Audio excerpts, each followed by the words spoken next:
Dewan Undangan Negeri Sabah bubar. 大家好，欢迎收看 BTTV 新闻，我叫 Beverly Anastasia Lim。Dewan Undangan Negeri Sabah bubar bagi memberi laluan kepada satu lagi pilihan raya negeri dalam tempoh kurang 3 tahun. Dewan Undangan Negeri Sabah dibubarkan berkuat kuasa hari ini. Pembubaran itu diumumkan Ketua Menteri Datuk Seri Panglima Haji Muhammad Syafiee bin Haji Abdal dalam sidang akhbar khas pagi ini. Beliau berkata pembubaran itu telah dipersetujui Yang di-Pertuan Negeri Sabah Tun Johar Mahiruddin. Untuk itu, pilihan raya negeri perlu diadakan dalam tempoh 60 hari.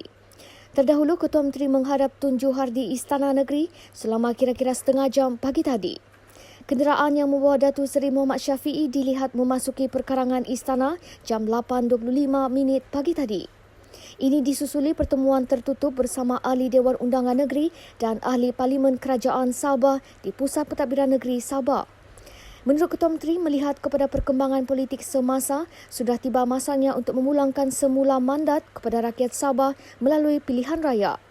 Saya melihat keadaan ini sudah sampai waktu dia untuk kita menyatakan bahawa kita pulangkan kepada rakyat negeri Sabah.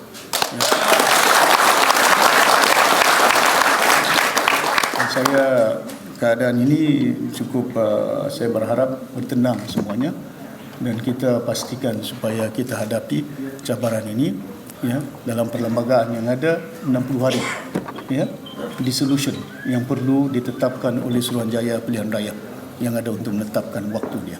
Jadi tuan-tuan dan puan-puan, setelah saya membuat surat semalam, saya jumpa dengan TYT sebelah malam, surat yang saya buat yang ini lepas itu pagi tadi saya juga bertemu dengan Tuan Yang Terutama dan Tuan Yang Terutama telah pun memperakukan untuk membubar Dewan.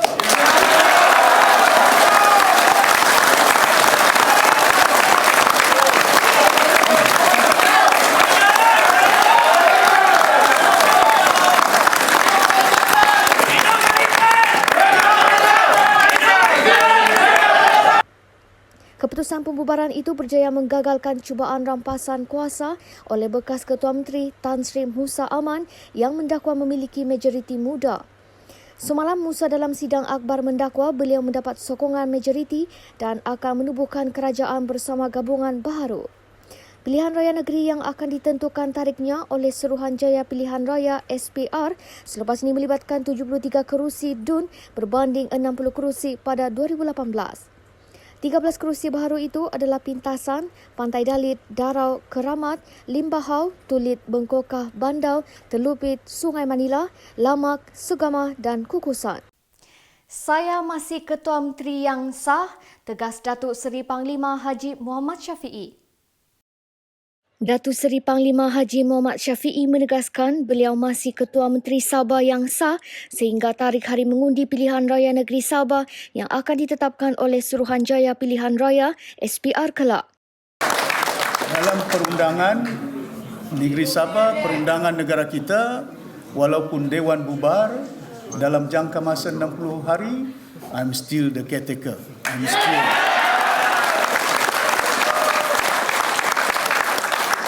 Saya masih lagi jadi Ketua Menteri Mentadbir Negeri Sabah ini. Jadi sehingga sampai waktu diumumkan oleh SPR, tarikh dia, waktu dia, baru kita pilih. Jadi pilihan dia kena tepat. Sama ada pilih si Musa Aman, sama ada pilih Mokhtar Radin, sama ada pilih Haji Ji, sama ada pilih Hanifah Aman ataupun Datuk Syafiee Abdal. Ketua Menteri berkata demikian dalam sidang akhbar khas di Pusat Pentadbiran Negeri Sabah pagi tadi. Terdahulu, beliau mengumumkan pembubaran Dewan Undangan Negeri Sabah setelah mendapat persetujuan Yang di-Pertuan Negeri Sabah Tun Johar Mahiruddin. Dalam sidang media itu, Ketua Menteri berkata mandat rakyat dan negeri Sabah perlu dipertahankan walau seberat mana sekalipun tekanan yang diberikan. Kita perlu pertahankan rakyat Sabah dan negeri Sabah. Ini yang perlu kita pertahankan. Macam mana tekanan berat pun yang kita lalui, in our mind, Sabah, negeri Sabah kita perlu pertahankan. Bukan saya mau pertahankan jawatan saya Ketua Menteri. Itu tidak penting. Apa artinya kalau kita tidak mampu mempertahankan hak orang Sabah dan negeri Sabah ini? Presiden Parti Warisan Sabah itu berkata sudah banyak yang dilakukan dan diperjuangkan oleh kerajaan pimpinan warisan yang memerintah hari ini. Keadaan dia tidak akan menentu bagi kita. Masa depan anak-anak kita yang kita perjuangkan selama ini. Ya, banyak yang telah kita lakukan. Ya, banyak yang kita perjuangkan. Saya berusaha. Sudah banyak kita jadi, tapi buat kilang masih berjalan lagi. Kilang minyak masalah, kilang itulah kita nak buat. Ya, tapi berbagai tekanan yang dilakukan kepada kita. Ya, tapi kita yakin dan sedar bahawa insyaAllah, ya, saya yakin orang Sabah bijak, orang Sabah mempunyai kuasa. Mereka ada kuasa Kuala Lumpur. Tapi jangan lupa, ada kuasa orang Sabah ni yang boleh menentukan siapa kerajaan. Ketua Menteri turut yakin orang Sabah dapat menilai tindak tanduk ahli Dewan Undangan Negeri yang kerap melompat parti semata-mata untuk mengejar kedudukan. Saya boleh pujuk, saya boleh beli, boleh pujuk orang lain. Tapi ini kan nilai yang YB yang kita mau mentadbir negeri Sabah mempunyai nilai itu. Tidak ada guna dia. Kita boleh pujuk orang, saya bagi kau jawatan menteri, saya bagi kau ni tempat sini. Tapi apa pengertian dia kepada orang kita, rakyat yang telah meletakkan harapan kepada kita? Beliau turut menasihatkan semua pihak agar bertenang bagi menghadapi cabaran sementara menanti pengumuman tarikh hari mengundi daripada SPR dalam tempoh 60 hari bermula hari ini. Saya berharap bertenang semuanya dan kita pastikan supaya kita hadapi cabaran ini, ya, dalam perlembagaan yang ada 60 hari, ya, dissolution yang perlu ditetapkan oleh Suruhanjaya Pilihan Raya yang ada untuk menetapkan waktu dia. Apa yang berlaku dalam tempoh 24 jam lalu di Sabah adalah cubaan rampasan kuasa yang gagal. Pembubaran Dewan Undangan Negeri yang diumumkan pagi tadi oleh Ketua Menteri Datuk Seri Panglima Haji Muhammad Syafiee bin Haji Abdal memusnahkan harapan Tan Sri Musa Aman untuk membentuk kerajaan baharu. Sekaligus cubaan rampasan kuasa bagi menjatuhkan kerajaan Sabah di bawah pimpinan Parti Warisan Sabah gagal. Ketua Menteri berkata tekanan politik yang dilakukan daripada pihak-pihak dari Kuala Lumpur yang kerap datang ke Sabah mendorongnya membuat keputusan meminta perkenan yang di-Pertuan Negeri bagi membubarkan DUN Sabah. Tapi kita sedar dan tahu ada pihak-pihak, ya, yang kita tahu dari Kuala Lumpur pun, ya, yang datang kerap sangat ke negeri Sabah ini, ya, dan tekanan demi tekanan yang mereka lakukan bukan hanya terhadap pimpinan-pimpinan dan semua pihak yang ada. Maka saya telah membuat keputusan untuk memohon kepada Tuan Yang Terutama untuk membubarkan Dewan Undangan.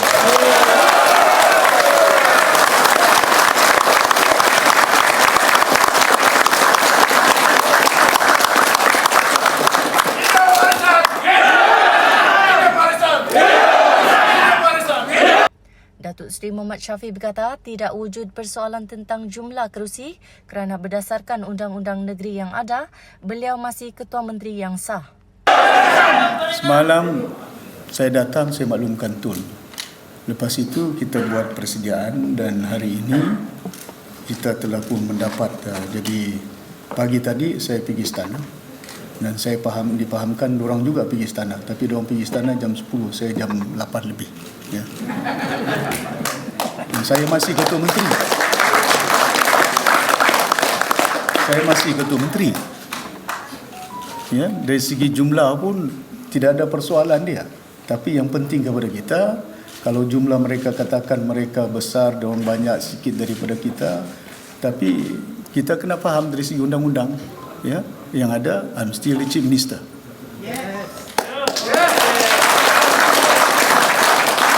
Undang-undang, the Chief Minister of the day can request for dissolution of Dewan.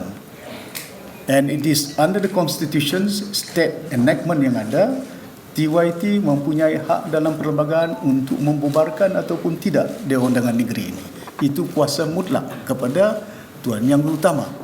Ya, sama ada jumlah sana jumlah sini ada, ya. Sebelum berlakunya tindakan adun keluar beramai-ramai semalam, Kerajaan Sabah mempunyai 45 daripada 65 kerusi DUN termasuk 5 kerusi adun dilantik.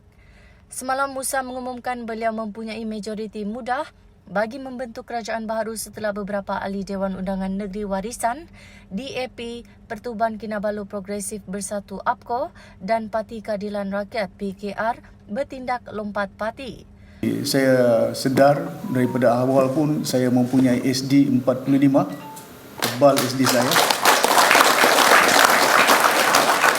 Tapi ada yang tidak kuat iman, terbeli, dijanji jawatan. Ya, jadi ada yang menyatakan bahawa kita ini, ada satu orang YB itu menyatakan bagus kraft tangan orang Sabah ini. Jadi kita ini menjadi kraft tangan sudah. Handicraft yang mudah dibeli, yang mudah dijual. Antara senarai adun yang dipercayai meninggalkan parti bagi menyertai Kem Musa adalah Datu Osman Jamal, Balung, Datu Hamizah Samad Tanjung Batu, Datu Muiz Piko, Sebatik, Datu Bolkia Ismail Pitas, Datu Masyung Bana, Kuamut, Abdul Rahman Kongkawang, Labuk, Datu Anita Baranting, Tandek, Datu Musbah Jamli, Tempasuk, Datu Sadi Abdul Rahman, Sukau Jamawi Jafar, Kemabong, Datu Abidin Madingkir, Baginatan, Kenny Chua Inanam dan adun dilantik Ronilo. Pembubaran Dewan Undangan Negeri Sabah menjadi penyelesaian terbaik kemelut politik di negeri ini.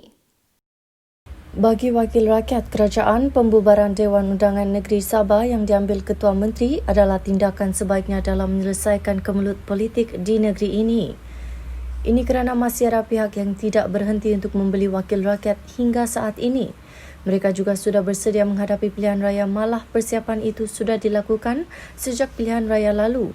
Saya ingat ini adalah langkah yang sebaik-baik mungkin untuk menyelesaikan kemelut di mana ada pihak yang tidak habis-habis, tidak berhenti-henti untuk membeli wakil-wakil rakyat.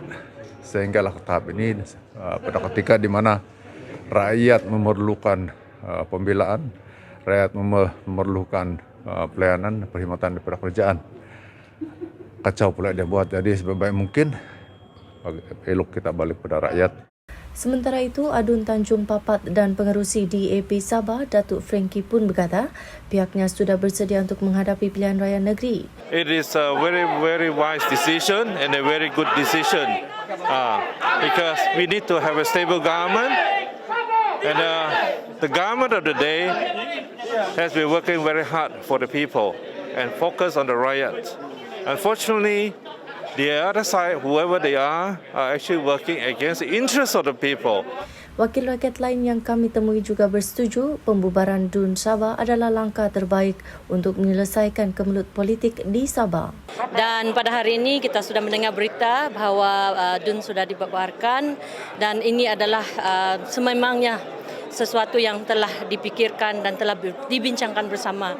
Dan bagi saya selaku mantan wakil rakyat daripada Moyog, saya berterima kasih dengan pengundi-pengundi rakyat yang telah memberikan saya mandat.